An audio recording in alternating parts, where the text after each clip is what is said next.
Hello everyone, welcome back to my channel. I'm your friend Arman. So today in this video we're gonna learn how to prepare the notes for the mains. Okay, like one of my viewer, her name is I think Rini Chaudhary. She's asking me that how to write the answers when the question is not direct. Okay, so in this video we're gonna look at like how we can write the questions.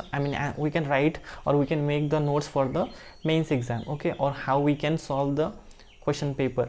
So do watch this video till the end because this video is really important, so do not skip in between. Okay, and if you are new to my channel, do subscribe it, and if you find this video helpful, do hit the like button. Okay, so she was asking me that how to write notes when the question is not direct. Okay, see, when the question is not direct, that means the court is asking of your opinion. Okay, then you have to provide your opinion. So why you are providing that opinion, so you have to provide the reason also. So that is the reason, like, see, the court is asking your analogy, how you, like how you know, yeah, how do you support your answer. Okay, so generally what happened when we give exams in colleges, universities, you know, like there is a pattern of writing the answers, right? First of all, we write the intro, then we give the content, what the question is asking, and we give the conclusion. Is not it? So we give the conclusion. So intro, content, and conclusion. So this is the pattern of writing the answers in all kind of exams generally. You know, that's how we have been taught in the school, colleges, right? So and in this kind of exams, you know, we have a burden also that, you know, we have to provide more content so that we get the good marks. Is not it? But in case of the judiciary, the things are not like this. Okay, like in judiciary we get only like the question, we get questions which bears like only 5 marks. Okay, so each question will get 5 marks, and like while solving that question, you know, those kind of questions we have seen our like college exams also. The same questions we have seen, you know, many questions are similar to the questions that we have, you know, solved in our college days, but still there is a difference of writing now. Okay, because, you know, now we have to be very precise to the point, and we should be very strong to with our opinion. Okay, so that's only required. Okay, so let's take the example that she was asking me a question. The question was of 2012. Okay, the judicial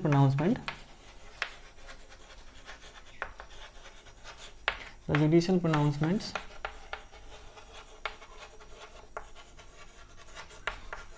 as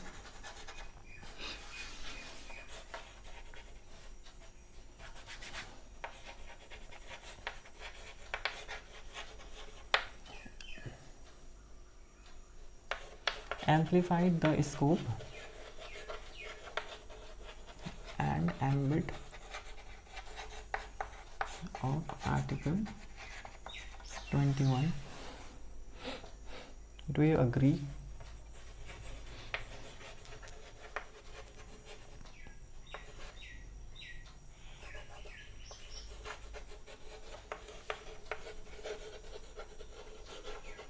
Agree or disagree with this statement?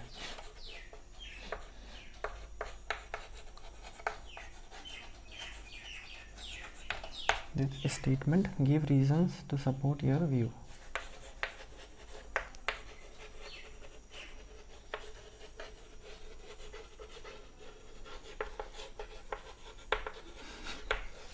Okay, so she asked me this question. This question has came in the mains exam of 2012, that the judicial pronouncement has amplified the scope and ambit of Article 21. Do you agree or disagree with this statement? Give reasons to the support of your view.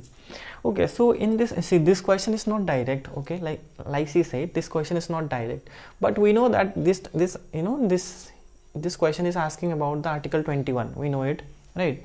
And we also know that when the Article 21 was enacted, Article 21 guarantees what? No person, I'll not write it, you remember, I guess. So no person shall be deprived of his life and personal liberty except according to the procedure established by law. Is not it?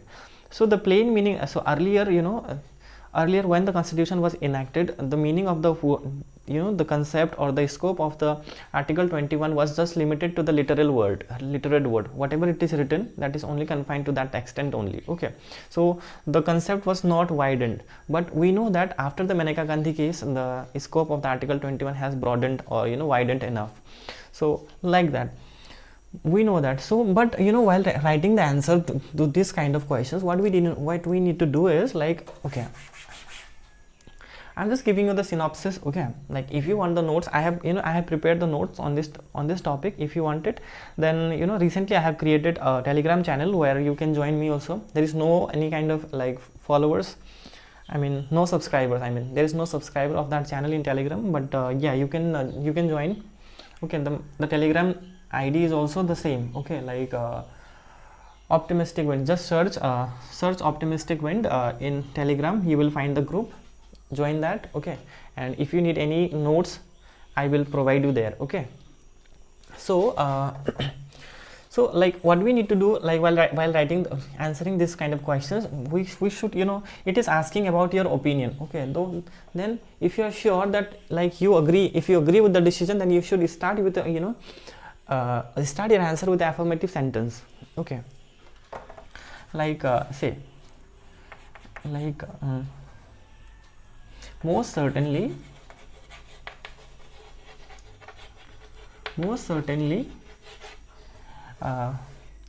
I can say that it is asking about you, right? Do you agree? So you cannot say we can. Okay, you should say I can, because it is asking about your view. All right, so most certainly I can say that like I'm just telling you. Okay, if you are not sure, then you can say that yes, I don't agree. Okay, so most certainly I can say that the judicial pronouncement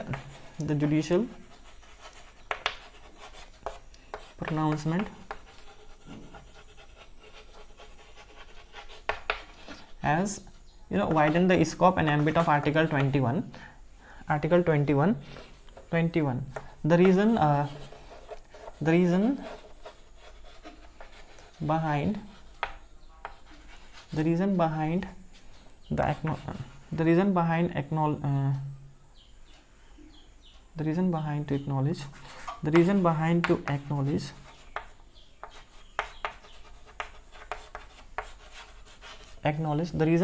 to acknowledge the statement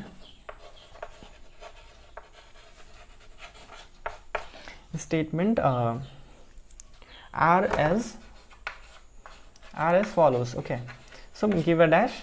So like you can, so this is not the introduction. Okay, you are just writing the answer directly. So there is no need, like, because since it is a 5 marks question, so we do not have a time, like we'll get only like I think 5 to 10 minutes, 10 minutes for one question, I guess.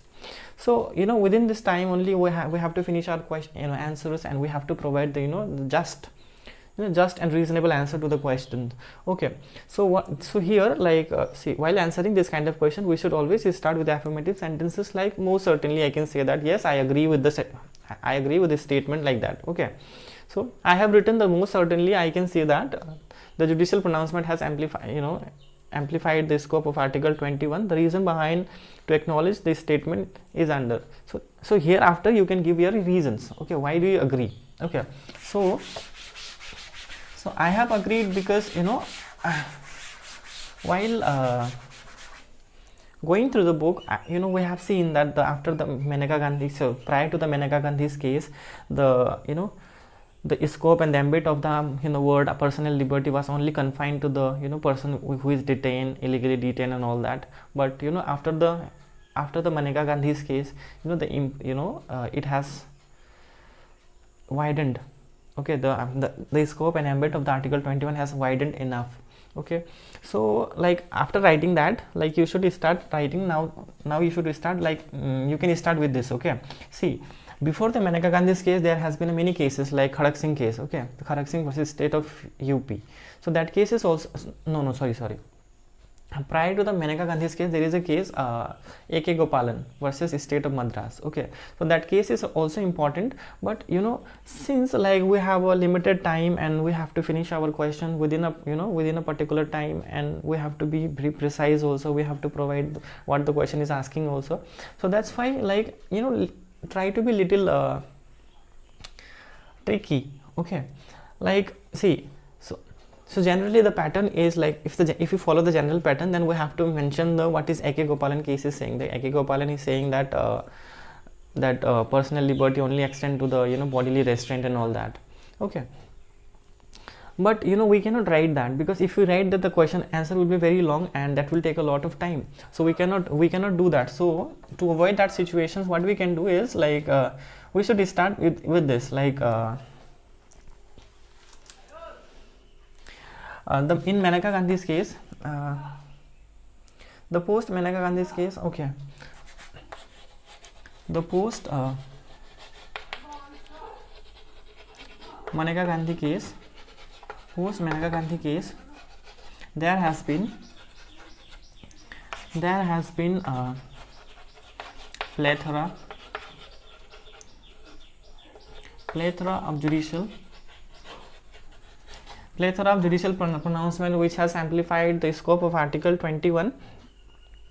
This is the second paragraph. Okay, second paragraph. And one more thing, try to answer your question with a small para. Okay, divide your question into a small para, so it looks really good also, and like it is very helpful it is very easy for the examiner also to look into it.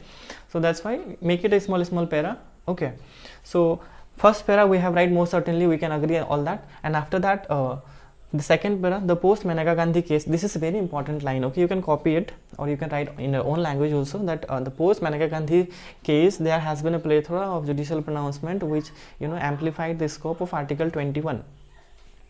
Then this is the second para. Okay. Then in the third para we need to it is very important that we should start writing with your with Maneka Gandhi's case. Okay, like so in the Maneka Gandhi's case, like if you see the book, you will find it that how like Maneka Gandhi has what has happened in the Maneka Gandhi's case. Okay, so in Maneka Gandhi case, the Supreme Court not only overruled its previous decision in the A.K. Gopalan's case, but it has also widened the scope of the word personal liberty. So in this case, the Justice P.N. Bhagwati has said, that is very important. There are only 4 lines, I guess, so those lines are very important, so include that also.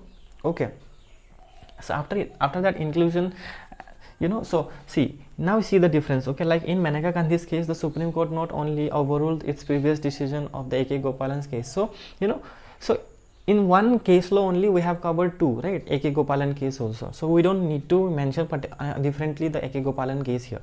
Okay, so this is how you can start your questions. Okay, write your answers, I mean. Then you need to mention after after the Maneka Gandhi and the P.N. Bhagwati statement, then you need to mention another case law, that is Khadak Singh versus State of UP. Okay, and thereafter the very recent case, that is of 2010, that case is very important, that West Bengal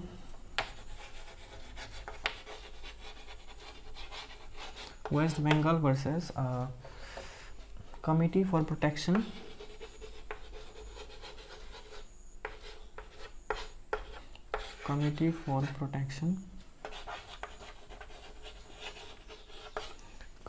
Protection of Democratic Right.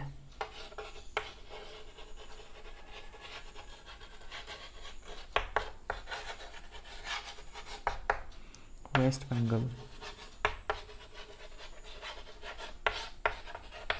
2010. So it is a recent case in 2010. So yeah, if you give the cases which are recent, then that will help you to get a good marks. Okay, so try to write the landmark cases which are recent. Okay, so I have found this case, West Bengal versus Committee for Protection of Democratic Rights of West Bengal. So this case is really important, and try to write include this case law also in your answer. Okay, and after that one more case law that you need to include here, that the Francis Carlyle question. Okay, let me write it down here. So the case law is Francis Carlyle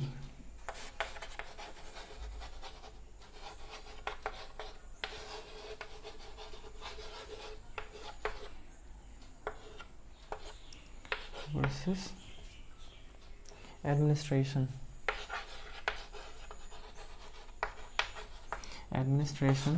of Union Territory Delhi. Okay, 1981. Okay, yeah, so this case law is also important. So after that West Bengal case, mention this case law, Francis Carley versus Administration of Union Territory Delhi. Okay, so this case is also important and you write about this. And then since you know here we cannot write we cannot waste our time while by writing conclusion and all that, so we have to be very precise. Now we there are certain things that you can include of your own also, that and this case laws. Now you can also say one thing that so now after we have seen the various case laws, after going through the various case laws of Supreme Court's pronouncement, we have seen that now the right to life and personal liberty includes plethora of rights, such as right to sleep, right to die, right to shelter, food, and right to livelihood, right to medical assistance, health, and pollution free water and air, all that. Okay, many more are there, so many more. So that's why like I strongly support this statement. I agree with this statement, or you can say that's why I'm saying that I agree with this decision. So by saying that, you should conclude your question, I mean you should finish your question. Okay, so yeah, that's how you can write your answer. And if you want a note of this question, then you can follow me on the Telegram channel, Optimistic Wind. Find there. If you need it, I will give you the photo in that Telegram channel. Okay, so yeah, if you have, so that's all for today. I hope you find this video helpful, and thank you so much for watching this video. Have a great day, guys.